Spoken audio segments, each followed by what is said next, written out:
Alright, let's be real. Sometimes your brain just feels like a messy sandwich. There's too much going on, stuff slipping out the sides, and no napkins in sight. That's where therapy comes in. And we're not just talking about screaming into the void or trauma dumping on your sandwich artist. We're talking actual therapy with someone who knows what they're doing.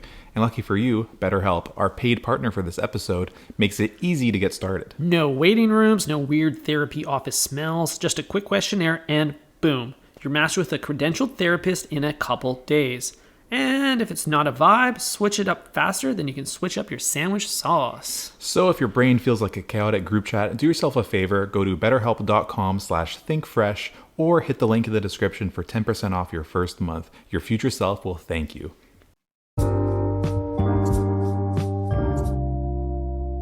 Breadheads. It's your boys. We are so bad. Swamp. So, down.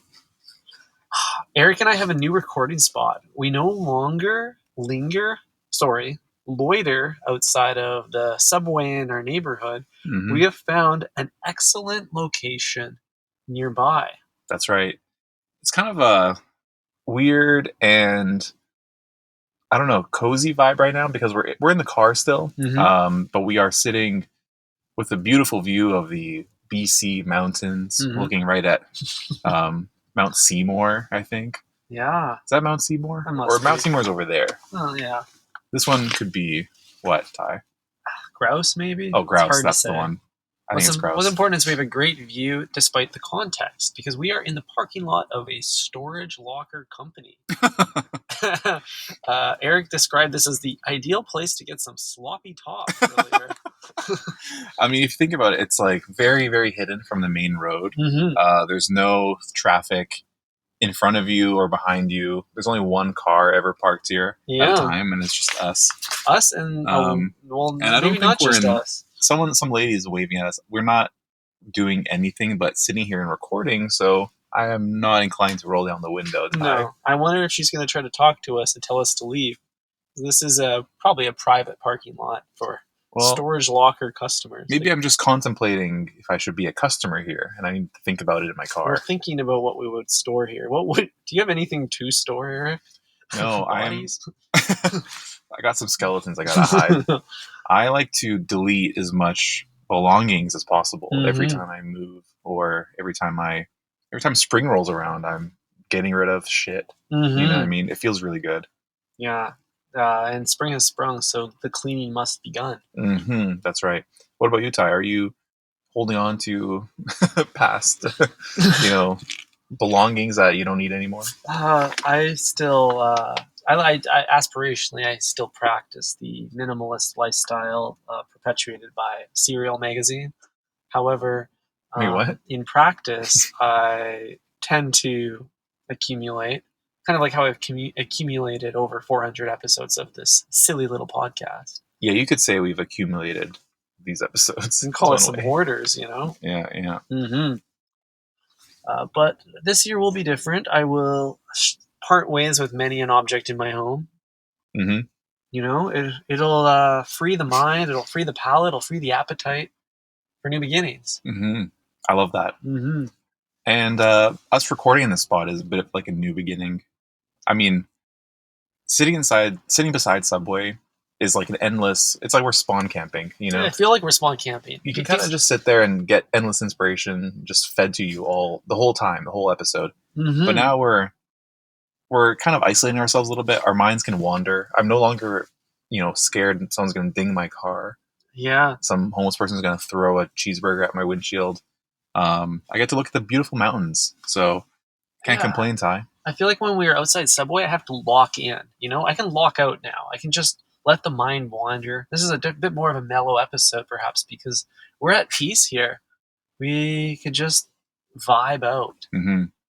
Yeah, absolutely. And the lady has walked away. She didn't engage us, so I think we're free to keep recording. She waved, and I waved back, and it was very pleasant. Extent of that exchange. The minute she realized this wasn't like a prostitution situation. Yeah, the fact that I wasn't, in fact, getting sloppy toppy, she's happy to kind of move along. I'm glad she's checking in on us. I'm happy as well because she's holding a hammer, so a lot of things could go wrong. That's true. You could get your car dinged and... Yeah. But no, we're okay. We're okay. Let's keep the episode rolling. Let's Eric, roll. I've got a lot to discuss with you today. Likewise. I've been monitoring the Subway subreddit, Oh, God. Subway Reddit this week. I feel bad. I do too. I always feel bad when I'm in there. But what I've noticed this time around is there's been a lot of artistic expressions online using the materials of Subway. Oh. So I want to show you 3 that I found this week alone that we must discuss. Okay. We've got some really creative minds over there and in those brick walls. Gotcha. Okay. Well, let's see what we got here. No one thing is miraculous or artistically innovative, but Mhm. it is the accumulation of ideas that I'm just seeing perpetually online. Okay.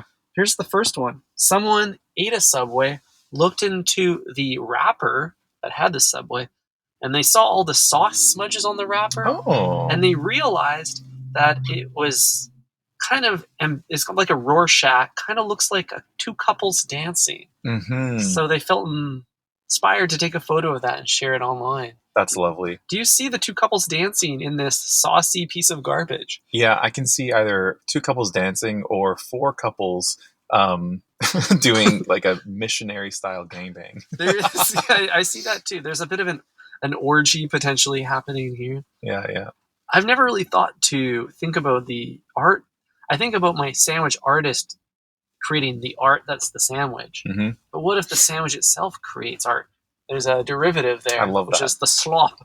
There's actually the slop is telling, but Ty, there's actually I don't know if it's like a superstition or a game or something, but in my country, Mhm. when you drink Turkish coffee, like Turkish coffee has all the grounds at the bottom, like a hockey puck's worth of mud once you're finished the coffee. Familiar, you get a little crunch, a little sand in your teeth if you drink too much. Exactly. So you get all that shit at the bottom, and what you do is you flip your coffee mug upside down onto the little plate, little saucer, to let the grounds kind of run down the side of the cup. And then after like 5 minutes, you look and turn it over, and you'll always see like an intricate design in the coffee grounds, the way it's kind of moved around because of gravity, right? Oh yeah, of course, because of gravity. Because of gravity. Because of gravity. And that is used to, it's kind of like a horoscope or like a way to tell your future. So if you can like, if you saw 2 couples dancing in the grounds of your coffee, you could say like, well, look, maybe I'll get married soon and this will be my dance with my wife. Or perhaps a fling at the bar on a Saturday fling at the night. bar, I'll get caught cheating. You know what I mean? You can kind of choose your own adventure, but you have to interpret the abstract lines in the sand, if you will, to dictate your future. And I'm thinking the sandwich could be a new way to do that for us. Right. You're looking for a picture of Jesus in the herbs and cheese. Toasted in there perfectly. Exactly. Yeah, so next time you finish your sub, just take a look at the wrapper, see if there's any apparent, cave drawings, and who knows, you could maybe predict your future that way. Yeah. Wow. There's something kind of fun about this. We look for meaning we spend so long looking for meaning in the decisions people make when they construct the sandwich. But the sandwich itself, it's like a fortune cookie. It could be telling you something if you choose to look there. Yeah. Reading the tea leaves. But in this case, they're spinach leaves. And much like the fortune cookie, you have to eat the whole cookie for it to come true. So you got to finish the footlong. Or else whatever you see in the wrapper won't happen. This is the Think Fresh code of conduct. Exactly. We have a manifesto here at Think Fresh, and on it we say you must finish your sub. You must. Or just throw it away. What's your take on the fallen soldiers, the remaining bell peppers and olives on the paper? That's cool. Is that a part of the sandwich's residual art, or is that still considered consumable? Do you eat that? I think it's up to you. I think it's up to you. Like, I want to say it's part of the artwork, but if like a nice big banana pepper falls, I'm probably gonna eat that. You know what I mean? Yeah. I'm not leaving that on the paper. It really does come down to, is it a main character vegetable or a minor character vegetable? Is it a filler veg? Because I'm not eating the lettuce if it falls off, but olives, jalapenos, those are all. It's all fair game. I'm a pickle. I'm playing medic to the fallen soldiers. you know, but not the infantry. Yeah. Just only the commanders. We gotta save the pickle. Yeah. I completely agree. Fuck, I want a sandwich. I'm I'm hungry, so bro. hungry now, dude. Wow. We could get a sandwich after this. I would honestly be. I would hit that. That would be really good. Cool. Okay, so next piece of art. There's a few here. This is something I think a sandwich artist made. Do you want to describe to the breadheads what I'm showing you a picture of? It is. Wow, that's actually beautiful. It's really well done. I thought that was a sticker at first, but it's not. So everyone who's listening to this, think back to grade 3 or 4 when, you know, winter rolls around and everyone is tasked with cutting up a piece of paper to make a snowflake. Snowflake sweatshop. Exactly. And that's what someone has done here with the Subway wrapping paper.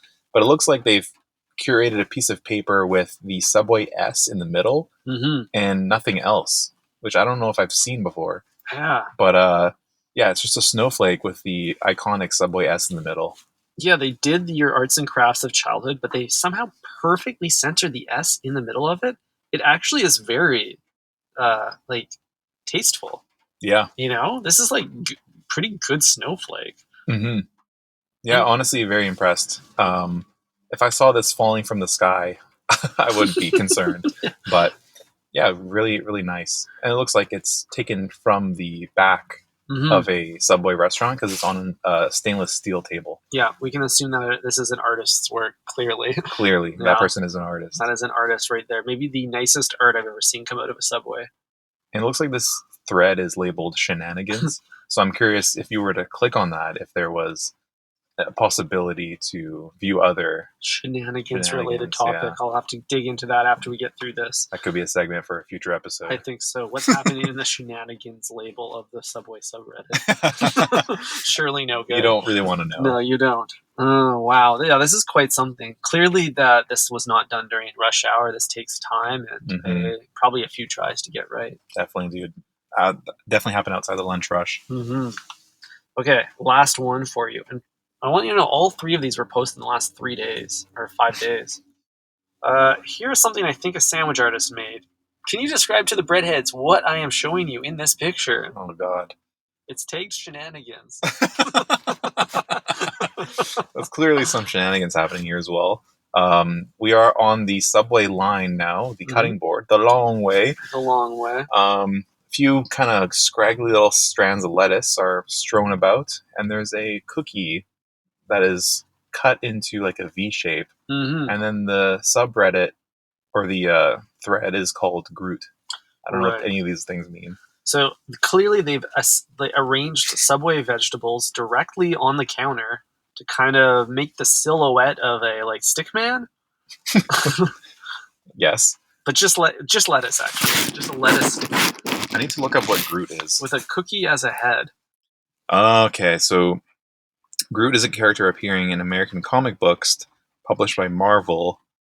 Oh, it's the guy from the Guardians of the Galaxy. Yes, that's right. Okay, so they recreated Groot with Subway vegetables, with lettuce and cookies. That actually makes sense because he is quite gray and green. Yeah, I see it. He looks like he's made from some kind of like driftwood. So I can see why the lettuce was used as inspiration for this. Yeah. What I don't understand though is what could compel a sandwich artist? We need to tap into their truly creative and twisted mind to think like, Groot. Oh, I'm just going to dump some lettuce directly on the counter, arrange it into a thing, and then it looks like they cut a cookie with scissors to make the Groot head shape.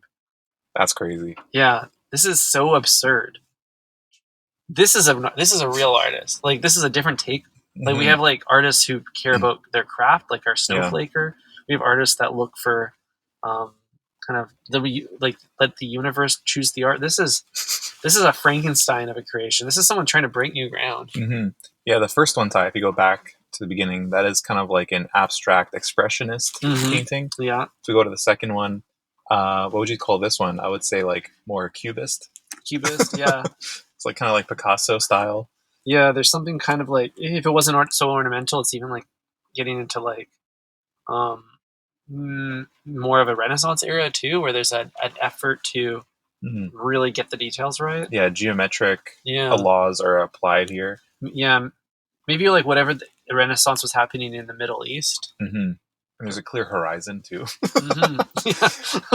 And then here, when we get to Groot, it's just more surrealist, kind of nightmarish, Yeah. real David Lynch vibes. Totally. Here. It's Or kind you of could even interesting. say like AI era. Mhm. Like it's the overcooked art movement. Mm-hmm. I would even call this David Lunch. David Lunch, brilliant. Wow. So that's all I got for you for this segment this week, Eric. That's what's happening on the ground in Subway. It must be. This tells me that the sandwich artist isn't doing too, or like the sandwich chain isn't doing too well. Because if all of these arts have the privilege of wasting time, then that means no one's buying sandwiches. Yeah. Yeah, dude. Poor Subway once again. Yeah, I guess so. Dude, made Groot. That's wild. They man. made Groot. So what do you think the sandwich artist did with the rest of that Groot art? Like, did they like throw away the cookie and lettuce? Did they just waste some ingredients, or did they get to munching? Once that lettuce touches the counter, I don't think anyone should eat that. But the cookie, primary, like main character, you know. So just like if it falls on the paper, that cookie's it gets a second chance. Yeah, you're right. Give it a second chance at life. Ty, speaking of things happening out there in the wild, I want to bring something to your attention that I think you'd be really pleased to hear, actually. What the Sigma? What is it? God damn it. That's so irrelevant. It's so crazy. So I received word, Ty, from the Vancouver Sun that McDonald's is testing a McVeggie at BC locations. Yes, finally. Oh, that makes me so happy. Yep. So the McVeggie has been the long-awaited response from McDonald's to the vegetarian burger cravings. That's right. And it looks like there's actually going to be a trial running from March 18th, which is 3 days ago, until April 14th. So it's very limited time to cop. Yeah, and you are invited to go and try the sandwich and give McDonald's some feedback to determine whether it'll become a permanent fixture under the Golden Arches. Whoa, okay. Yeah. I feel like McDonald's has been teasing the McVeggie for a decade. And I'll tell you why, Eric. When I was hanging out in Australia in 2019, they were testing the McVeggie at select locations. They were trying it. It existed back then. Interesting. Then, when I was in San Francisco in 2021, McDonald's was trialing the McVeggie in that city. And I was like, what the hell? They were trialing it like 3 years ago in a different continent. And now here in this country, they're finally trialing it as well. But no place do I know of it becoming a permanent menu fixture. So why are they still trying? Well, it's a good question. Do you think they are testing the same recipe over and over again in different markets, or are they refining the recipe and just really not hitting it, on the head? They haven't figured it out yet. Well, they're definitely doing the former. They're testing in a lot of different markets. But whether they're refining, only bites will tell. Do you think they're just following your geolocation around and testing the market, testing it wherever you are? I am the loudest vegetarian. You have the loudest voice, that's for sure. But I do want to mention what's happening in the ingredient section here. Oh, so you got a breakdown? I got a little bit of a breakdown. All right. God damn it, dude. The McVeggie features a seasoned, breaded, plant-based patty made from carrots, green beans, zucchini, peas, soybeans, broccoli, and corn. Whoa. It's then topped with shredded lettuce, of course, and mayo-style sauce on a toasted sesame bun. Now, Ty, how is this any different from the veggie patty from Subway? It sounds like almost the same ingredients. What concerns me always, Eric, is because there's a lot of words there, and I knew most of them. So where are all the words I don't know? Are they just leaving them out? Surely there's words I don't know that they left out, right? Yeah, most likely. And the worst part is you can't ask a McDonald's employee what they are because they don't know. No one knows. Yeah. Who's dumber, McDonald's employees or Subway employees? Definitely McDonald's employees. You think so? Oh, maybe not. I shouldn't have jumped the gun there so much. let's have a thought experiment here. Okay. Let's run through why you think that. I immediately thought that because at McDonald's, the menu is more fixed. You're not going to get as many freaky variations on the existing menu. Mhm. So you don't need to practice critical thinking as often. Mhm. Whereas at Subway, every new customer is potentially a sandwich you've never made before. Mm. So you have to have some form of reactive, interpretive thinking ability and a lot more customer service abilities in order to navigate those situations. Mhm. That's an interesting point of view, Ty. Thank you. And I agree. I just want to lead with I agree. But I want to follow up with a counter argument because I think we should look at this from the type of customer that walks through those doors. Mm. You know what I mean? Like, for example, Subway, you're getting people who are professionals. Mhm. They are there for their lunch break. Mhm. They are most likely going to order ham and cheese Mhm. and lettuce and call it a day. Mhm. Your NPC sandwich enjoyer. Exactly. Most average sandwich enjoyer. Yeah. Whereas McDonald's, you're getting the 3 a.m. guy who's like throwing up in the drive-thru, mad that he can't order without a car. You know what I mean? People who are coming inside, like spreading their cheeks on the self-checkout system. Right. Like, you get the worst of humanity at McDonald's. And I think the staff is trained to deal with that. At least to, get the security guard involved. Like, they at least know that. Whereas Subway, it's like they're just they haven't been desensitized to all kinds of people yet. They get the same kind of customer all the time. No, you're absolutely right. Because if you're incapable of conducting yourself in a restaurant, you don't go into Subway. There's too much face-to-face time. There's too much hand-holding. Exactly. You know? Yeah, you have to have a baseline level of IQ to even go to Subway, which is hard to admit, but it's true. Like, how am I supposed to do math in Subway if I got the sandwich artist like breathing down my neck? Exactly, dude. They're way too present. Yeah, because like you literally can't hang out in there. There's no digital screens, no server. You have to like go up to a real human and hang out with them for a few minutes, which means by the time you get to the register, they'll have vetted you whether or not you're a normal person. You're not going to get to the point where you actually eat in Subway. Yeah. Until you've hazed yourself, essentially. Yeah, exactly. At McDonald's, if it's past a certain hour, you have to prove that you are like capable of like ordering and getting, food going. But the staff is like trained to deal with all these scenarios. Like if you look drunk, like I don't think they'll even like serve you. Really? But I've ordered I just must be good at holding my liquor. Well, let's differentiate drunk from being a belligerent asshole. Right.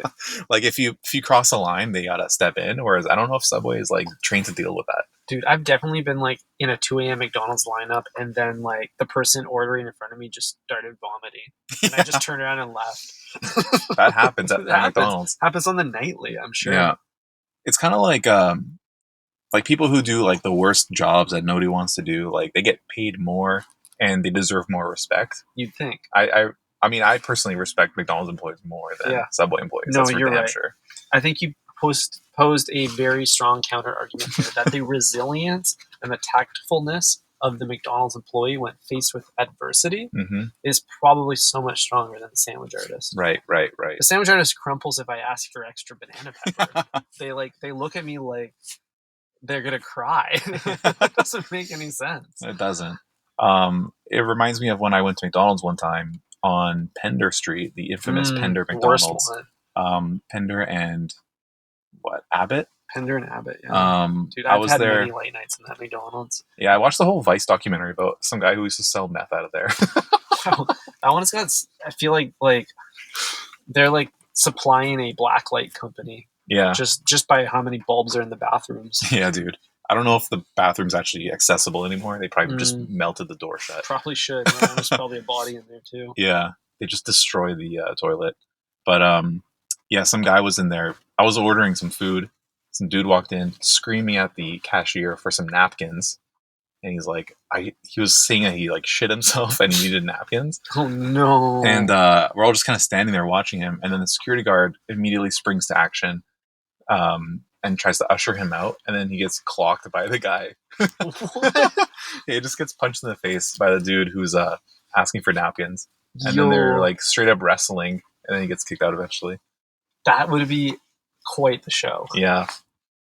Dude, everyone's got a story of the Panda and Abbott McDonald's. That's where I saw the guy puke. Really? Yeah, Oh, it was that fuck yeah. location. So there you go. Yeah, that location's been through a lot.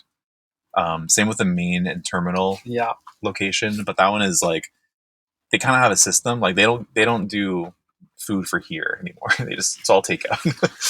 But also their square footage is quite large, so the freakiness is spread out a little bit more. Whereas at the Abbott and Pender location, it's a really tight one. It's like got the same footprint as your average Subway. Mm-hmm. So you are like shoulder to shoulder with the crazies in there. You're absolutely right. Absolutely right. It's very conductive to stabbing. Mm-hmm. And there's like the seating area is designed really awkwardly because the entire thing is like it's like a corner office, right? Triangular. It's triangular shaped. So the seating area kind of comes to a dead end, and God forbid you get trapped in there. You know what I mean? Mm-hmm. Like someone could easily corner you at the McDonald's on Pender and Abbott. Yeah, it'd be a bad day. Yeah, you can never really turn your back to any corner. There's always exposure. Mm-hmm. Compare that to our lovely, wholesome, family-run Subway, whose shape is actually reminiscent of a train car. If you really think about it. Our Subway? Every Subway. Oh, every Subway's got like a bit of a train car vibe. There is a natural kind of linear flow to the entire restaurant, whereas McDonald's, it's like I gotta like fight for my life for a seat. Yeah, 100%. I'm currently looking up where to get the McVeggie because I feel like we should try one of these locations today. Today? Yeah, dude. Damn, we could get McVeggie after this? You're gonna take me out for dinner? Yeah, dude.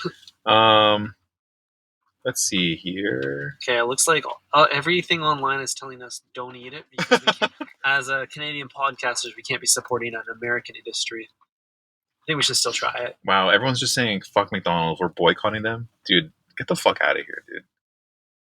Yeah. This is a tough one. I also saw Filet-O-Fish hot dog, but I don't know if that's a real thing. A Filet-O-Fish hot dog?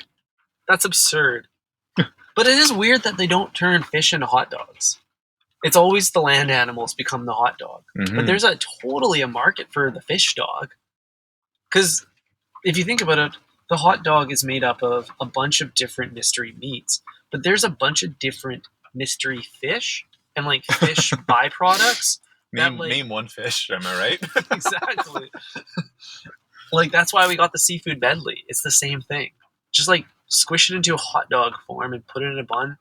That would be amazing. Mm-hmm. Wow, I can't believe how Reddit just refuses to answer the simple question of which location is it available at. You won't. I bet you it's on the app, but I don't have the app for McDonald's. I refuse to download any fast food apps. I'm getting some early reads here that it's in Langley, Richmond, Surrey. Okay. So we're not going to any of those places that's way today. too far away. That's crazy, man. Why would they go there? Why wouldn't they put a single one? Like, do you think there's actually a bunch of vegetarians in Richmond? I doubt it. No, dude. No. No, I don't think so. They're in Kitsilano. Yeah, that's crazy because Langley has probably 30 McDonald's locations. So does every single one have it? You could go to Langley to try this with me tonight, and we could still never find it. Yeah. We'd have to patron all 30. Yeah. All right. Well, it's fuck McDonald's. That's never changed. And it's fuck Subway too. I think so. But Ty and I are gonna figure out what we want to eat right now. I think the leading. Sorry. I could eat.